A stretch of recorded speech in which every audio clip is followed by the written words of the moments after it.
Hello, everyone. Happy Hump Day. I am NaKeitha Ross, and I'm here today with Christy Staples. Well, hello. Thank you for having me, boss. Hey, girl. So I'm happy to have Christy here today because, we started out working together based on marketing and branding. And she has been so instrumental in this fearless female movement. The logo that you see, the graphics, the Fearless Female Untamed, Fearless AF. Like, really, Christy is the mastermind when I sit down and tell her what I want to do. But I'm really having her here today because Christy has helped keep me going, keep me moving. She has really helped me with those moments where I feel stuck and still, to keep that momentum and keep pushing me forward when I'm like, I don't know what to do. I don't have this. She's like, boss, you have everything you need. Look at this. Look at that. Yeah. Like, literally, we had a call Yes. 2 weeks ago, and it went like that. And today's topic, while I'm rambling, really is what's stopping you. Christy is amazing with that because sometimes we need somebody to help us vet our idea. It's still your baby. It's still your brainchild. It's still your brand. But sometimes we need somebody to help us vet it. And I know Christy has worked with so many new entrepreneurs who start or who are skeptical about starting or who even start and may stop sooner than they should. And so today's podcast is, what is stopping you? What's stopping you? What's stopping you? A lot of people are stopped because, one, they are afraid of what others might think or say. Might not be up to their standards, might be below their standards. It might be beyond their vision of the life that you have for me. So a lot of people stop right there. They don't even go to the consultant. They don't get the coach. They don't go to the class. They don't show up online. They stop right there because you're telling someone who has never been given a vision. You're telling someone who's never been in business. You're telling someone who never finished a degree. You're telling someone who doesn't have an 8th grade education about a vision that you have that is bigger than the city that you're in, is helping more than the family that you're a part of, is bigger than just you. And so we always hear this, quote or phrase, quit asking people for directions who have never been where you've been before. And so a lot of times when we're talking about vision, when we're talking about expanding, when we're talking about growth, when we're talking about brand new ideas, we're talking about it with people who are not big thinkers. Correct. Not being shallow, no shade, but those are just real facts. And so I'm big on identifying your tribe and identifying your triggers. And the people who are going to trigger you to doubt yourself, trigger you to stop, trigger you to think you're not adequate enough. And so those are your triggers. But your tribes are those people who speak life into the situation. Sis, you got it. You could do it. And once you identify those people, quit talking to your triggers about your bold visions and dreams. Yeah. And it's almost like you have to give your dreams to them in bite sizes or just that one little piece that they can handle and they can do for you. Because I've noticed, and I know this to be God honest truth, because this is something I had to do. When I started in business and I started to do certain things and move out of the realm of what my mother understood and knew, I had to still include her in my vision, but include her at the level that she could be responsible for something. So at first it was like, hey, Mom, I'm in business. So can you help me pay my bills? Girl, what you doing? Why you, Mom, can you just help me pay my bills? Yeah. Right? So then she fell off on that, and we had to take her off of that role. But I always find something within my business that I can include her with. So it's like, hey, Mom, let's jump online real quick. I need to find a T-shirt. Help me find somebody to embroider this shirt. What you think about this color? So anything that does with spending money, or anything to do with some curtains or something. Hey, Mom, I'm repainting the office. Can you jump on the video real quick? I want to show you what I did. What you think about this mirror? So anything that gets her engaged, she feels a part of it. Right. So now you're not asking me the questions about, well, what is this? What is that? Well, I don't understand what you're doing.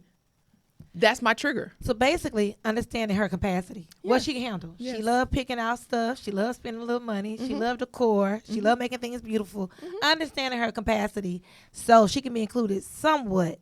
But the things that are just above her, Just keep them to yourself, Mm-hmm. pretty much. And then she will read my email. She's like, hey, I read your email, or I got it a little late, but, I sent it to the ladies at the church and stuff. They read it too. They found you on YouTube. So those things that she can be proud of, Yes. she would share, she would like, she would read it. She going to tell somebody about it. She going to call the people up. So it's those things that she can brag about. Good.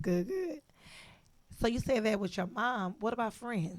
So what I've noticed lately is that I've moved into a more of a tech space. We're doing funnels and different things like that. I have to curve my conversation, not because they don't understand it or they don't get it. It's because I'm so engulfed into it that I can't unleash that with everybody. Mm-hmm. And then too, I don't want to talk about work all the time. So when I'm with certain friends, I want to just let my hair down and stuff. So that's my equilibrium. That's my balance for me. So they pull me out the house. They pull me from behind the computer. Okay, let's go shopping and do different things like that. Let's go brunching. So those are my things that I let make me equal. Have some balance. Mm-hmm. Too much anything isn't good. Mm-hmm. So, number one, what's stopping a lot of people? They're worried about what other people think. Yes.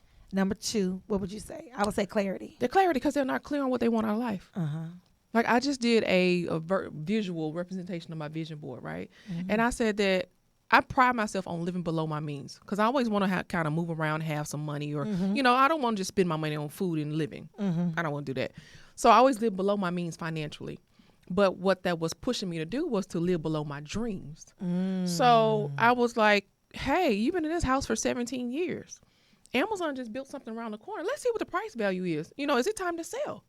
And then I got scared because I said, oh, if I sell my house, what will my next house look like? Because I never thought about the next house. I had never let myself get to that point. I was like, oh, I'm pay this off and this is going to be great. That was okay for the Christy 10 years ago, but the Christy that I'm moving into now, a millionaire does not need to stay in that neighborhood. Come on, millionaire. I do not need to stay in that neighborhood. Come on. And I'm at the point now where I realize, okay, so the next vehicle I get cannot be equal in payment to my mortgage payment. That just doesn't add up to me. That just doesn't make sense. Mm-hmm. So that means, hey, I need to move my address if I want to get this type of car for me. No, I get it. I always say certain cars can't be parked in my driveway. Right. Like, I mean, it need to make sense. The car can't cost more than a house. It cannot. When I say cost more than a house, meaning the car note can't be more than a mortgage. For me, that don't make sound sense, so I get it. Right. And I'm an accountant, so I'm not just looking at the car note. I'm looking at the maintenance. I'm looking at the insurance. I'm looking at that. So your housing, your transportation should not be 50% of your budget. Yeah, I agree. I totally agree. And so the clarity is what people lacking. So how can they be clear on what they want? Do they need to figure out what they want? How they going to get there?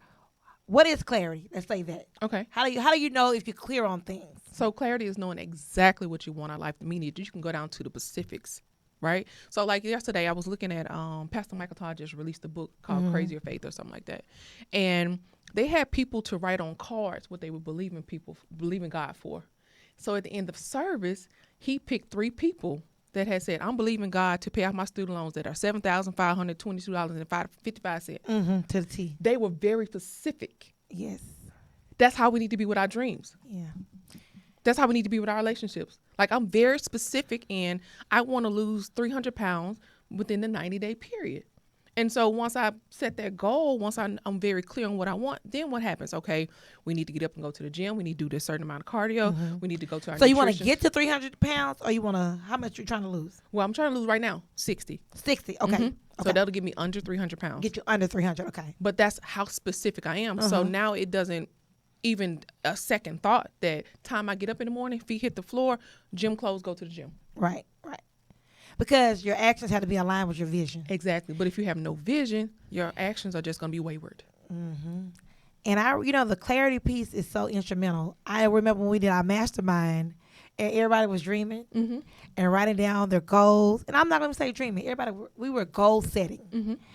And to me, I was just so impressed with my mom and Jen. They were like so specific. Like, my mom was like a double oven, and she was like this kind of refrigerator. And this many acres. Yes. And she was like, and I need a production studio, so when I'm cooking, you can record. And I was like, well, look at her. I was like, oh, I'm too big. I got to get. And literally the next morning, I got on my digital vision board, and I was like, oh, no, you need to be real specific. Like, how many acres, what kind of pool, how many bedrooms, this, that, and the other, because I was like, oh, this house, a big house. You know what I mean? Or, no, you need to say 10,000 square feet, 7,500 square feet, whatever the case may be. So no, that was eye opening for me. That let me know that I wasn't even being specific enough with my goal setting and my vision. Mm-hmm. I was being too vague. Yeah, Mm-hmm. because you can say something as simple as take me to Texas. Well, you can be leaving Illinois, coming to Texas, but where are you going to Texas? Mm-hmm. That's how the vagueness works. Mm-hmm. You said take me to Texas, so you leave Chicago, you come to Texas, but like it's so much Texas. Mm-hmm. There's so much Texas, so we gotta streamline it. So you come to Houston, so which part of Houston are you coming? North side, east side, west side? Yes. Okay, now which neighborhood? Like it has to be that Yes. specific. Mm-hmm. So what's number 3? So number 3, fear. Fear. Fear. So now that I'm clear, now that I'm over other people's opinion, now I'm like scared. What do I do? How do I get there? Because now your mind is jumping ahead to how do I make this happen instead of letting it happen for you. Because we think, well, now I got to have it all figured out. Now that I know what I want, I got to have it all figured out. I got to know how it's going to happen within 5 years, and I got to know exactly to a T. Well, we don't. Do you believe the thing that you're afraid of is that thing you should be doing? Mm-hmm. Mm-hmm. I do. Yeah. I had a conversation with someone today. They were like, I give great advice, and I tell people to do all the time. I was like, yeah, it's easy to spend other people's money. Mm-hmm. Or it's easy to tell people what to do when you don't have any skin in the game. Correct. You know, like when it's not your child sick, and I'm just being honest, and you have a terminally ill child, your girlfriend does, and you say, baby, pray about it. Mm-hmm. We're going to pray about it. It's easy to say it when it's not your terminally ill child, right? Yeah. And it's easy to tell someone, oh, this is how you build a brand, this is how you build a business, when it's not your money at stake, building this brand, building this business.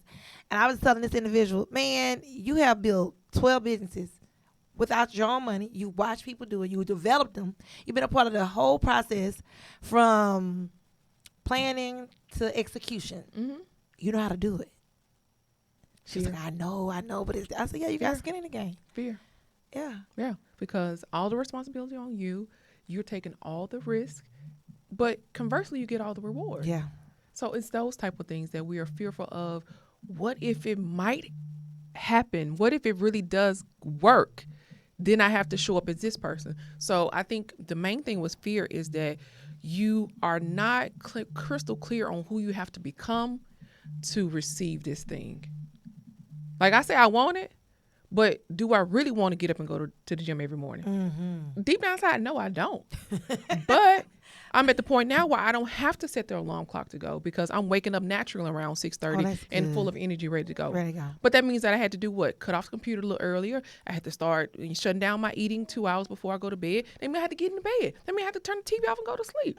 So those are the type of things I have to be ready to sacrifice because I'm tired of walking around in this body being 360 pounds. I'm tired of having to get the extra extension on the airplane. When I went to Cancun, I was like, I'm so embarrassed. Ma'am, can I have the extender? Because most of the time, I can kind of camouflage it and they not look at me, right? Because I can kind of put bag or something over you. She was like, no, put all this stuff under there. And she was like, you see, I said, it don't fit. I said, can I get the extender? And she was like, I said, I would never ask for that again. Man. I would never ask for that again. And I had a whole seat to myself. So I'm trying to piece all 3 of the seat belts together. If I sit in the middle, can I get this one? Get this one? I had a whole seat to Had a yourself. whole seat to myself, and I still could not fit in the seatbelt. That was embarrassing for me. Not that it was bad, but it was just a wake-up call to say, hey, we need to do better. Those are life-altering moments. Sometimes we need those little wake-up calls like, I don't want to do this again. Like, because I'm sure you had this goal before, Yes. right? Yes. But it's like, what's going to make me really stick and stay this time? Because I'm going to fly again. But I don't want to keep doing this over and over again. Correct. We're going to get back to this. We got to do a quick little commercial break. I want to thank Christy and Get Launched, her company, yes, Get Launched Today. They have brought this podcast today. Thank you so much, Christy. You're so welcome. Not only is she the guest, she helped make this podcast happen. Visit her online at getlunchtoday.com for all your marketing, branding needs. But not only that, she also does like 15-minute calls just to, pick your brain so you can pick her brain to really figure out what do I need to do next. Because sometimes we just need somebody to vet it with. So just check out Get Lunch. Our next sponsor we have to thank. Yes. We got to thank the Smart CEOs. Yes. The Smart CEOs is a perfect community for upcoming CEOs, even like myself. When you're a small business and you're doing a lot of moving and grooving on your own, the Smart CEO is just a great community of people because there's so many resources, so many speakers, so many different topics. So thank you, the Kyra Company, for bringing the Smart CEO. You can check them out online on Instagram at TKC Smart CEOs. All right. So we're going to be back talking about this fear factor. Mm-hmm. Fear paralyzes so many people. Mm-hmm. And, you know, a lot of people are afraid of failure. You know, a lot of people are afraid of success. That was me. That was me. I was one of those people. I tried to hide behind being fearful of failure, but I've done so much and failed at so much, it didn't faze me. And I said, this is misplaced. Your fear is of success. Because now you're going to have to show up as that person every day. Now you're going to have to be online. Now you're going to have to lead people. Now you're going to have to do all these things that you just want to stay behind the scenes. You got to keep it up. I got to keep it up. And the thing about success, once you're successful and people are aware, they really hold you accountable. Correct. They really don't mean any harm by it, but just a perfect example. Once you come out with one hit, like a song or that hit movie, it's like you got to come back with another number one. You can't just be the one hit wonder. Right. You know, and so the same thing with us. Even though we're not in the music industry, it's like, okay, you made it here. It's like you can't decline. Because not only do you not want to go back down because you've accustomed to a certain lifestyle, certain type of living, but also we don't want people to watch our rise and our fall. Correct. Let's be honest. And people say, I don't care what people think. That is not true. I say it all the time. I don't care what people think, but I care what certain people think. Certain people think. Like the general public, I'm telling you, I really can care less what the general public think. But like my family, my friends, my loved ones, I care what they think. I take their thoughts and their opinions into consideration. So when people say, I don't care what people think, that ain't true. And so we don't want to be up here and all of a sudden. Right. And you have to have some type of accountability. So you're accountable to your family if you care what they think. You're accountable to your tribe if you care what you think. You're accountable to your coach and consultant if you care what they think. So there has to be a level of accountability in there so that you can continue to rise and evolve. It has to be. Yes. And I love the accountability portion. I love when people say to me, all right, so what's next? Or what you doing? Or how's this coming along? Because a lot of times people think strong people and successful people don't need to be held accountable or don't need check-ins. That is not true. They need it even more because they're doing it for others and no one is doing it for them. Facts. So that is what I love about the mastermind. I have to brag about that mastermind. This mastermind that we're a part of, Christy and 4 other business executives, we're part of this mastermind together, and we're just all from different industries.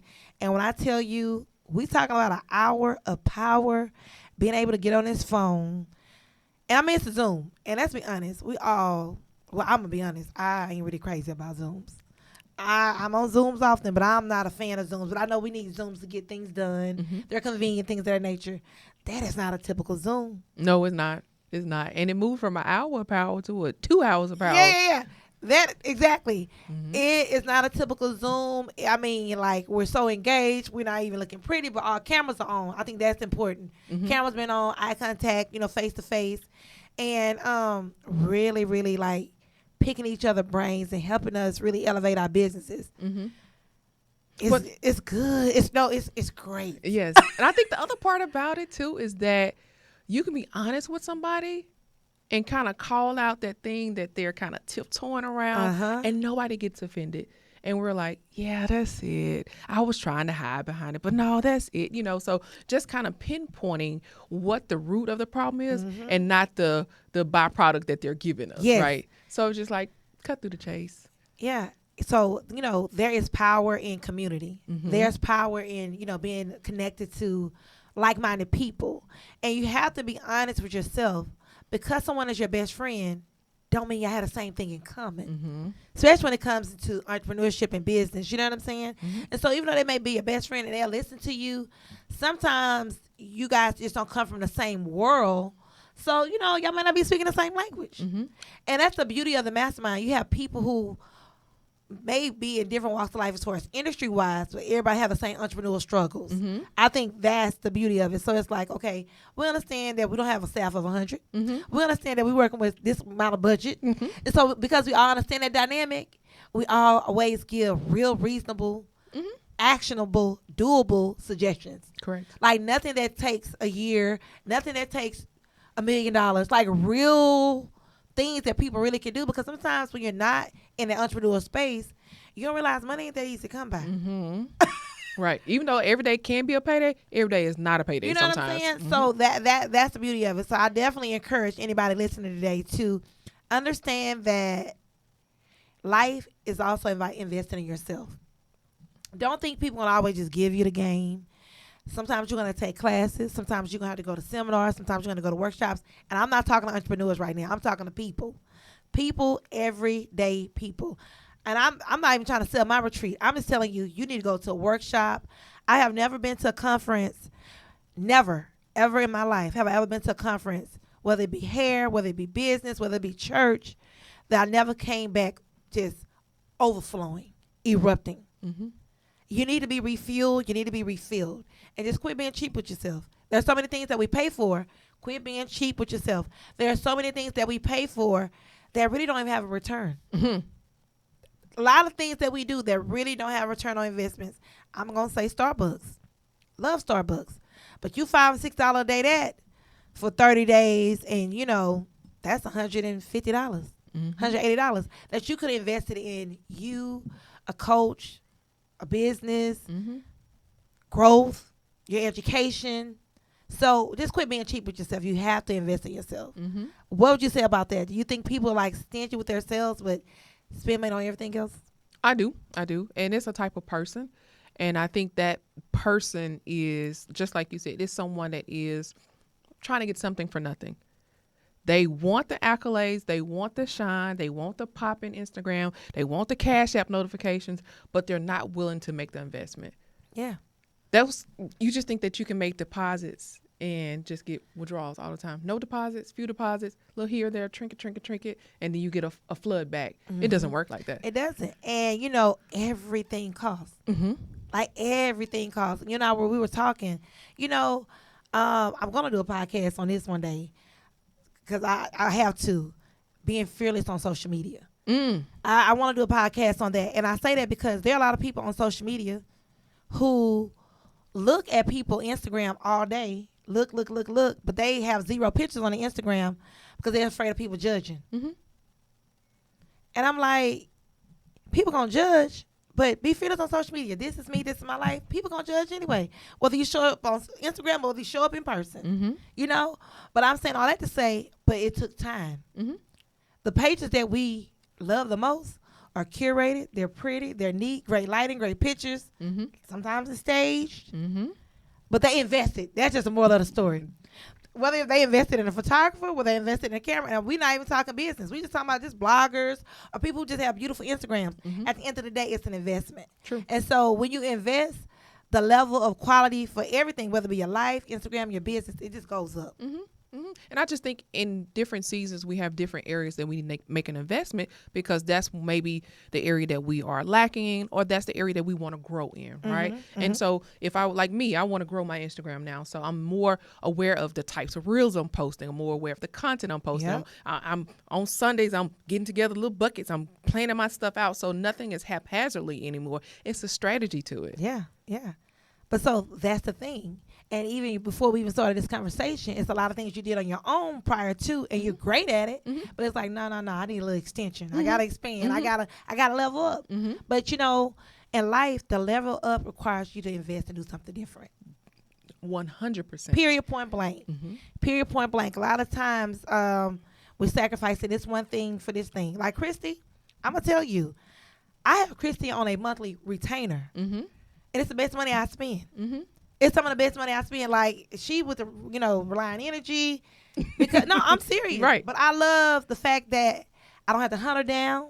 She already understand my vision. She understand my plan. And it's valuable to me. Mm-hmm. Like, I have to do without something else. But, like, yeah, get lunch. Come on, click that invoice, pay. Yes. Mm-hmm. But we have to understand that. And so while we're talking about investment and we're talking about tribes and we're talking about network, I want to introduce the Fearless Female Partnership. This partnership is just for women, any type of woman. You don't have to be an entrepreneur. This partnership is $79 a month. It's $7.99 annually. But what it gives you is a tribe of women who do a lot of different things: self-care, motivation, wealth building, business, all of these different things, even lifestyle. Your your clothing. We'll get back on that. Your clothing, your hair, your imagery, all of that. I feel like whether you're an entrepreneur or whether you are a woman who works in corporate America, we all can use a little imaging. We all can talk about a little self-care. We all can, deal with some wealth building. And so this program allows you to build your network, have a little fun, be held accountable, and just have a team beside you to nurture you and your goals throughout the year. And so I want to introduce the Fearless Female Partnership to you because there are some people who naturally are introverted who don't have a tribe. Correct. I mean, we all have different personality types, right? And so I understand that there are some people who may not need this because they have a gang of friends, a gang of resources, people who they can reach out to. But there are those people who need a tribe, and this is the perfect opportunity for you guys. So please go to thefearlessfemale.org, thefearlessfemale.org. Check it out, read it over because it can definitely be valuable and beneficial to you. And, these are some of the components that the Fearless Female Retreat embodies. Christy had the opportunity to get styled at the retreat. And I want to talk about the styling portion because let's talk about how imagery matters, just in general, as you leveling up. Oh, so this is a pain point for me, only because I never looked at myself as the pretty girl, right? So I always looked at myself as I'm very, utilitarian. I'm very resourceful, but I never played up the pretty, right? Because I'm always behind the scenes. So the one behind the scenes is like the last one to get dressed. You still over there sweating. You done went put up the banner. You done did this. You had to go work out this tech issue. So I never placed the emphasis on my appearance going to events, right? Because I'm behind the scenes. I'm over there in flats. I'm over there. Got a little pencil skirt. I'm in uniform. But it's not polished, or I didn't get makeup done, or I didn't get hair done because I'm over here on the computer. And so coming to the retreat this year, when they asked me to do the makeover, I said instantly yes. She was like, wait a minute, you want to think about it? I said, I'm really think about it. Because it's me. Yeah, because I had just prayed to God. I said, God, I need a stylist that gets me, because a lot of people want to, just kind of stage you just like anybody else. Well, I'm like 4 or 5 feet of legs. I'm 6 feet tall. I have a short torso and a small waist. Everybody doesn't get that. So certain things you can't put me in, that's flattering to me. And so when I talked to Verlita on the phone and she said, well, I always thought your style was da-da-da-da. I said, wait a minute. She gets me. I said, I didn't have to tell her anything. Yeah. She was just asking me just casual questions. And she was like, oh, no, Christy, your style. Da-da-da-da. I said, oh, my gosh. I said, how much money I got in my bank account? I need to just give her a whole blank check. Get me all the way together. Because she got me instantly. And then when I saw the wig, and I said my exact words is that I'm ready for my TV show.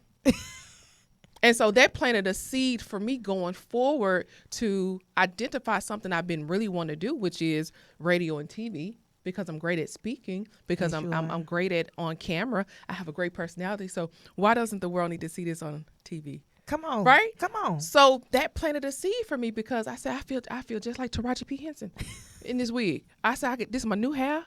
This is my new good hair. And I said, I feel good.